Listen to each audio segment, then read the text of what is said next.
ফের ভয়াবহ যুদ্ধের ডামাডোল বেজে উঠেছে মধ্যপ্রাচ্যে।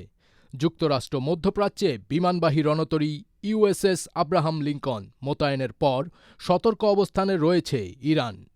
দেশটি শঙ্কা করছে মার্কিন ও ইসরায়েলি ক্ষেপণাস্ত্র হামলা যে কোনো সময় হতে পারে। এমন চরম উত্তেজনার মধ্যেই তেহরান ঘোষণা দিয়েছে দেশটির ওপর যে কোনো ধরনের হামলার জবাব দিতে তারা আগের চেয়েও বেশি প্রস্তুত। সোমবার ২৬ জানুয়ারি ইরানের পররাষ্ট্র মন্ত্রণালয়ের মুখপাত্র ইসমাইল বাঘাই এই হুঁশিয়ারি উচ্চারণ করেন। যুক্তরাষ্ট্রের প্রেসিডেন্ট ডোনাল্ড ট্রাম্পের সাম্প্রতিক হুমকি এবং পারস্য উপসাগরের দিকে মার্কিন রণতরী পাঠানোর খবরের প্রতিক্রিয়ায় বাঘাই জানান, অস্থিতিশীলতা একটি সংক্রামক ব্যাধি এবং এটি কেবল ইরানের মধ্যেই সীমাবদ্ধ থাকবে না। তিনি আঞ্চলিক দেশগুলোকে যুক্তরাষ্ট্রের হুমকির বিরুদ্ধে স্পষ্ট অবস্থান নেওয়ার আহ্বান জানান।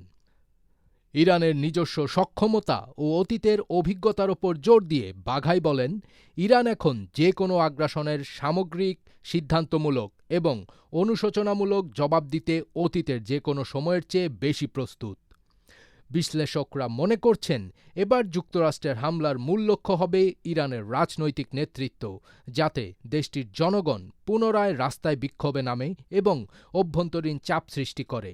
তবে সরাসরি ইরানের ক্ষেপণাস্ত্র বা পারমাণবিক প্রোগ্রাম দুর্বল করা এই হামলার লক্ষ্য হবে না। এই হামলার মূল লক্ষ্য ইরানের নেতৃত্ব পরিবর্তন। ইরানের সুপ্রিম ন্যাশনাল সিকিউরিটি কাউন্সিলের সচিব আলী লারিজানি যুক্তরাষ্ট্রের এই উদ্যোগকে সামাজিক সংহতি ভাঙার কৌশল হিসেবে বর্ণনা করেছেন। তিনি বলেছেন, বিক্ষোভকারীরা অস্ত্র নেওয়ার চেষ্টা করলে এটি গৃহযুদ্ধের উস্কানি হতে পারে। তবে মধ্যপ্রাচ্যের সংযুক্ত আরব আমিরাত সহ কিছু দেশ ঘোষণা দিয়েছে তারা তাদের আকাশসীমা বা সমুদ্রসীমা ব্যবহার করে হামলার অনুমতি দেবে না যুক্তরাষ্ট্রকে। যদিও মার্কিন বিমানবাহী স্ট্রাইক গ্রুপটি ভূমধ্যসাগরে অবস্থান করছে। এই কারণে অনেক তৃতীয় পক্ষের অনুমতি ছাড়াই হামলা চালাতে পারবে যুক্তরাষ্ট্র। তবে ইরানও এবার ছেড়ে কথা বলবে না বলে হুঁশিয়ারি দিয়েছে তেহরান।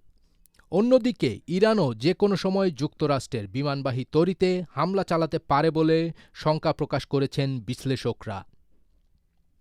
ফজবির তাজ, এটিএন বাংলা।